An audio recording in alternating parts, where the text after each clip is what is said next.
नमस्कार, मैं हूं कंचन और आप देख रहे हैं गोपालगंज की खास खबर पब्लिक टाइम्स पर। तो चलिए बिना देरी किए जानना शुरू करते हैं आज की प्रमुख खबरों को विस्तार से। 8 मार्च 2025 को नेशनल लोक अदालत का कोर्ट परिसर में किया जाएगा आयोजन। लोक अदालत में 4000 केसेस किया गया है चिन्हित। इस लोक अदालत में चिन्हित केसेस में से 1000 केसेस निष्पादन के लिए रखा गया है लक्ष्य। लगभग 19,000 प्री लिटिगेंजेस केसेस किया जाएगा चिन्हित। इन केस में अधिक मामले बैंक, महिला हेल्पलाइन, CRPC धारा 107 और 144 BSNL से जुड़े होते हैं। इस केसेस में 2900 मामलों को निष्पादन के लिए रखा गया है लक्ष्य। इस लोक अदालत के लिए 16 बेंचों का किया गया है गठन।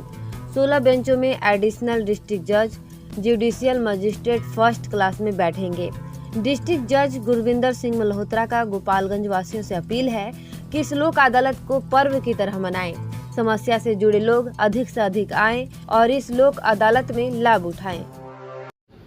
इस वर्ष का ये पहला नेशनल लोक अदालत 8 मार्च 2025 को गोपालगंज न्यायालय परिसर में आयोजित होने जा रहा है।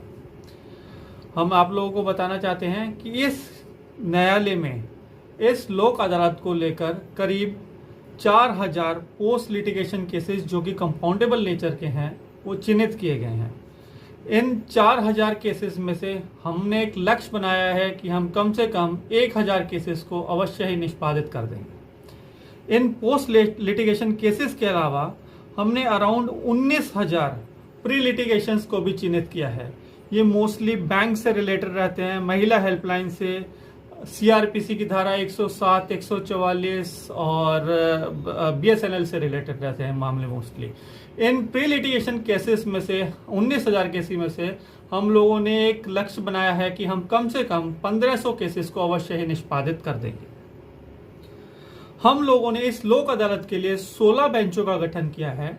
इन 16 बेंचों में हमारे एडिशनल डिस्ट्रिक्ट जजेस बैठेंगे, हमारे ACJMs बैठेंगे, हमारे जुडिशियल मजिस्ट्रेट फर्स्ट क्लास इसमें बैठेंगे। ये सब इसका पार्ट होंगे और इसके अलावा हमारे अधिवक्तागण वो भी इसका हिस्सा बनेंगे। 8 मार्च 2025 को सुबह 10 बजे से आयोजित होने वाली इस लोक अदालत के लिए मैं एक गोपालगंज की जनता को बताना चाहता हूं कि अगर किसी के पास ऐसा मैसेज नहीं है अभी तक कि 8 मार्च को लोक अदालत का आयोजन होने जा रहा है, अगर उसको आज आपके माध्यम से या 8 मार्च को ही पता चलता है कि आज लोक अदालत का आयोजन हो जा रहा है, तो वो फिर भी बिना झिझक हमारे लोक अदालत के दफ्तर में उपस्थित हो। अगर उसके पास उसका कंपाउंडेबल नेचर का ऑफेंस होगा और वो दोनों पार्टीज उसको निष्पादित करना चाहेंगी तो उसको अवश्य ही निष्पादित कर दिया जाएगा। आप सभी मीडिया कर्मियों के माध्यम से मैं गोपालगंज की जनता से एक अपील करना चाहता हूं कि इस लोक अदालत को एक पर्व की तरह मनाएं और इसमें ज्यादा से ज्यादा नंबर में उपस्थित हों और इसका ज्यादा से ज्यादा लाभ उठाएं। और अंत में मैं आप सभी मीडिया कर्मियों का आपके सहयोग के लिए बहुत बहुत धन्यवाद करता हूं।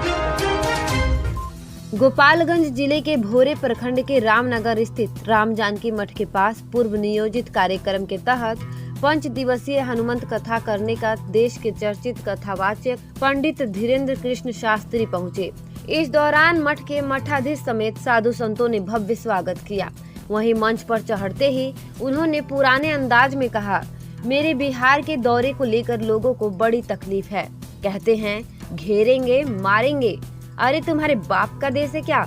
ये रघुवर का देश है, बाबर का नहीं। बिहार हमारा है। जब तक जिंदा हूँ तब तक बिहार आऊंगा। मुझे कोई बिहार आने से रोकेगा तो मैं यहाँ मठ बना लूंगा, यहाँ घर बना लूंगा। मार दोगे तो फिर मैं बिहार में जन्म लूंगा। छेड़ोगे तो छोड़ूंगा नहीं। ठटरी के बर्रे, नकटा, मुसरचंक, हलवा नाथ तुम्हारे बाप का देश है जो मुझे मारोगे। 8 तारीख को दिव्य दरबार भी लगाऊंगा। साथ ही उन्होंने कहा कि एक बात पहले से ही निवेदन कर रहा हूँ, मैं किसी पार्टी का प्रचारक नहीं हूँ, हिंदुत्व का विचारक हूँ। राम के राष्ट्र में राम की कथा रोक लोगे। हिंदू राष्ट्र की मांग सबसे पहले बिहार से उठेगी। जब तक शरीर में जान है तब तक हिंदुओं के लिए जीऊंगा और मरूंगा। मैं किसी पार्टी का प्रचार नहीं हूँ, राम का दास हूँ। हिंदुओं को जगाने के लिए आया हूँ। जब तक तन में प्राण है हिंदुओं को एक करके ही छोड़ूंगा। भारत को बंटने नहीं दूंगा, हिंदुओं को घटने नहीं दूंगा। हम किसी का बुरा करने नहीं आए हैं, बल्कि हम यहाँ कथा कहने आए हैं। गोपालगंज जिला पदाधिकारी प्रशांत कुमार CH ने विभिन्न सरकारी परियोजनाओं के लिए नगर क्षेत्र के सरकारी भूमि का निरीक्षण किया। निरीक्षण के दौरान अपर समाहर्ता राजस्व आशीष कुमार सिन्हा, DCLR फैजान सरवर, अंचल अधिकारी रजत कुमार, अन्य अधिकारी मौजूद रहे। DM ने छबही तक्की पंचायत के भड़कुइया में नगर परिषद के डंपिंग यार्ड व अन्य योजनाओं के लिए भूमि का अवलोकन किया। भोजपुरवा मोड़ डोमाहाता से 4 एकड़ जमीन का भी निरीक्षण हुआ। GST और प्रोविजन कार्यालय के लिए चिन्हित भूमि को अतिक्रमण मुक्त कराने और दाह संस्कार स्थल पर क्रीमेटोरियम के प्रस्ताव हेतु निर्देश दिए। छाड़ी नदी की सफाई के लिए अतिरिक्त पोकलेन लगाए। सरैया में सरकारी भूमि के अवलोकन तथा अमवा नक्षेत्र में ऑटोमेटिक ड्राइविंग ट्रैक, पर्यवेक्षण गृह, CMR गोदाम व हेलीपैड निर्माण हेतु प्रस्ताव मांगे गए। DM ने पोस्ट ऑफिस, चौक व अन्य कार्यालयों के पुराने जर्जर भवनों का ब्यौरा प्रस्तुत करने को कहा। समाहरणालय परिसर के पश्चिमी गेट के पास अतिक्रमण हटाकर भूमि का विवरण देने का भी निर्देश दिया गया। इन प्रयासों से जिले में विभिन्न योजनाओं को जल्द धरातल पर लाने की उम्मीद जताई जा रही है। सीवान जिले का यूपी और बिहार का मशहूर जिफिसेट एकेडमी में करें सेफ्टी ऑफिसर का कोर्स और 5 से 6 महीने में बने सेफ्टी ऑफिसर। जी हाँ, जिफिसेट एकेडमी आपको दे रहा है कोर्स के दौरान ही जॉब की गारंटी। हमारे यहाँ कोर्स कर रहे छात्रों के लिए अलग से प्लेसमेंट डिपार्टमेंट की सुविधा उपलब्ध है। तो फिर देर किस बात की? हमारा पता है राम राज्य मोड़, सोनू सीमेंट स्टोर के पीछे, आंदर ढाला के समीप, सीवान। अमृत भारत योजना के तहत थाने जंक्शन पर अब जल्द ही यात्रियों के लिए सहयोग यानी पूछताछ काउंटर खुलेगा। टिकट काउंटर के सामने पूछताछ काउंटर के लिए केबिन का निर्माण पूरा हो चुका है। DCI सीवान विशाल कुमार सिंह ने गुरुवार के दिन निरीक्षण के दौरान बताया कि अमृत भारत योजना के तहत पहली बार थाने जंक्शन पर यात्रियों के लिए सहयोग यानी पूछताछ काउंटर खोली जा रही है। अब यात्रियों को ट्रेन का समय पता लगाने के लिए स्टेशन पर इधर उधर भटकना नहीं पड़ेगा तथा परेशानियों का सामना नहीं करना पड़ेगा। 24 घंटे पूछताछ के लिए काउंटर खुलेगा जो 3 शिफ्ट में चलेगा। उन्होंने बताया कि 20 मार्च से पूछताछ काउंटर चालू होने की संभावना बताई जा रही है। मौके पर स्टेशन अधीक्षक योगेंद्र सिंह के अलावे रेल कर्मी मौजूद थे। गोपालगंज जिले में मुख्यमंत्री खेल विकास योजना के तहत VM इंटर कॉलेज गोपालगंज में खेल भवन सह व्यायामशाला का निर्माण होगा। इसकी कुल लागत 10.31 करोड़ रुपए होगी, जिसका स्वीकृत नक्शा G+3 मॉडल 2 पर आधारित है। इस भवन में भारोत्तोलन, कुश्ती, kabaddi, taekwondo, martial art, table tennis के साथ जिम उपकरण व एरोबिक एक्सरसाइज की सुविधा उपलब्ध होगी। इसके निर्माण से जिले में खेलों को बढ़ावा मिलेगा और खिलाड़ियों को आधुनिक सुविधाएं मिलेंगी।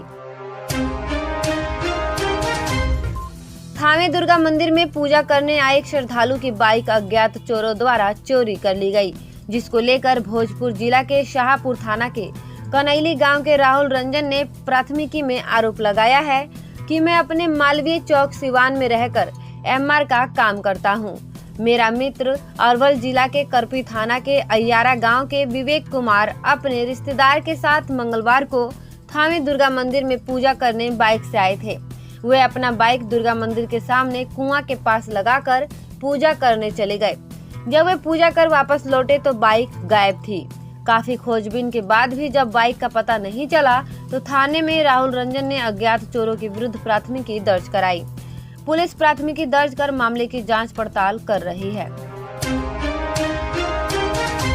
थावे गोपालगंज में होली पर्व को देखते हुए RPF और GRP द्वारा संयुक्त रूप से जागरूकता जांच अभियान चलाया जा रहा है। लाउड स्पीकर के माध्यम से यात्रियों को नशाखुरानी गिरोहों से सतर्क रहने की अपील भी की जा रही है।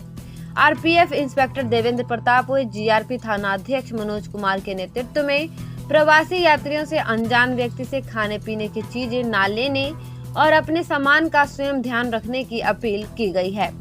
स्टेशन व ट्रेनों में वर्दी व सादे कपड़ों में सुरक्षा कर्मी तैनात किए गए हैं। यात्रियों की सुरक्षा के लिए 3 विशेष टीमें गठित भी की गई हैं। जो लाउड स्पीकर से जागरूकता फैला रही है। किसी भी समस्या पर यात्री रेलवे टोल फ्री नंबर 139 पर तुरंत सूचना दे, जिस पर आरपीएफ जीआरपी तत्काल सहायता करेगी।